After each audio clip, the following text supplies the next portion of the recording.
Hey friends! Welcome back to my YouTube channel. This is Informative Chika. And yes, as you can see, meron po tayong nakikitang iba't ibang uri o klase ng orasan or clock.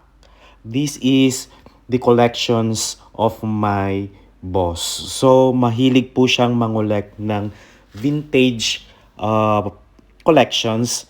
Now, ito po ang ating topic, ang orasan o clock. So yes, marami po kayong nakitang iba't ibang klase ng orasan. So let's talk about clock. Yes. A clock or chronometer is a device that measures and displays time. The clock is one of the oldest human inventions, meeting the need to measure intervals of the time shorter than the natural units such as a day, the lunar month, and the year. Devices operating on several physical processes have been used over the millennia. Some predecessors to the modern clock may be considered clocks that are based on the movement in nature. A sundial shows the time by displaying the position of the shadows on a flat surface. There is a range of duration timers, a well-known examples being the hourglass, water clocks, along with sundials are possibly the oldest time measuring instrument. Traditionally, in horology, the study of timekeeping, the term clock was used for a striking clock, while a clock that did not strike the hours audibly was called timepiece. This distinction is not generally made any longer. Watches and other timepieces that can be carried on one's person are usually not referred to as clocks. Clocks have different ways of displaying the time. Analog clocks indicate time with a traditional clock face and moving hands. Digital clocks display a numeric representations of time.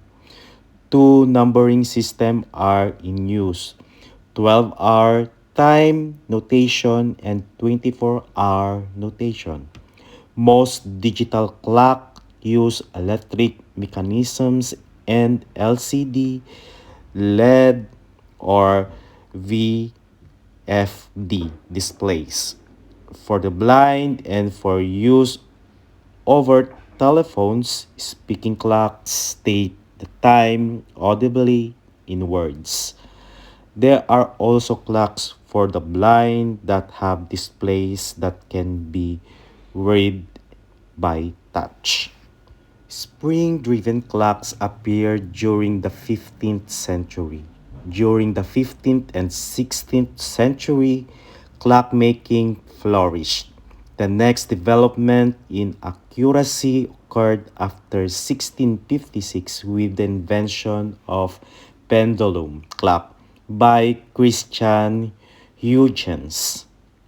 A major stimulus to improving the accuracy and reliability of clocks was the importance of precise timekeeping for navigation.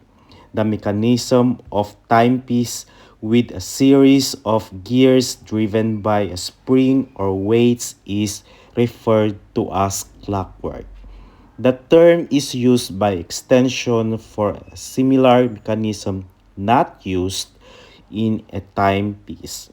The electric clock was patented in 1840 and electronic clocks were introduced in the 20th century, becoming widespread with the development of small battery powered semiconductor devices. The timekeeping element in every modern clock is a harmonic oscillator, a, a physical object resonator, and vibrates or oscillates at the particular frequency.